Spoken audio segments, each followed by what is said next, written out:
Hi, I'm Charles Carter with Case H. Today we're going to be talking about Early Riser Planter row marker maintenance and settings.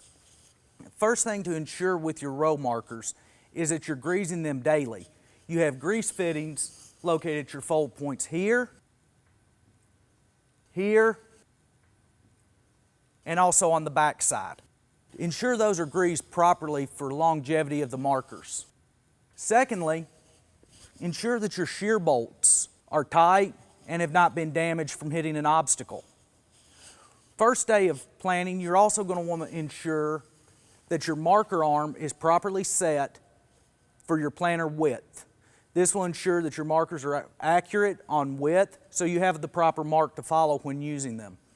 Also, for your marker arm disc, you have the ability to adjust the angle of this disc to meet your ground conditions, whether it be no-till conditions where you may need to set this more aggressively, or a conventional tillage situation where it's not going to have to be as aggressive to leave the mark you need to see where you're at.